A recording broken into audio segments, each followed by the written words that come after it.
माझं नाव दत्तात्रय बाबूराव तिडके, राहणार लोणेकाळभोर माळीमळा आणि माझं किडनी स्टोनसाठी विश्वराज हॉस्पिटलमध्ये ॲडमिट झालो.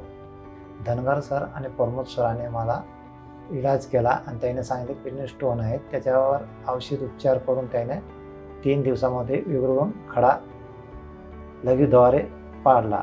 विश्वराज हॉस्पिटलमध्ये स्वच्छता आणि पिण्याचे पाणी, फिल्टर आणि नर्स स्टॉप चांगले आहेत आणि जेवणाची सुद्धा सोय आहे. 2 टाईम जेवण, एक पेशंट सोबत राहणाऱ्या माणसाची सोय आहे.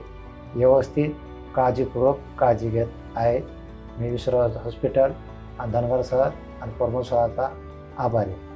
धन्यवाद.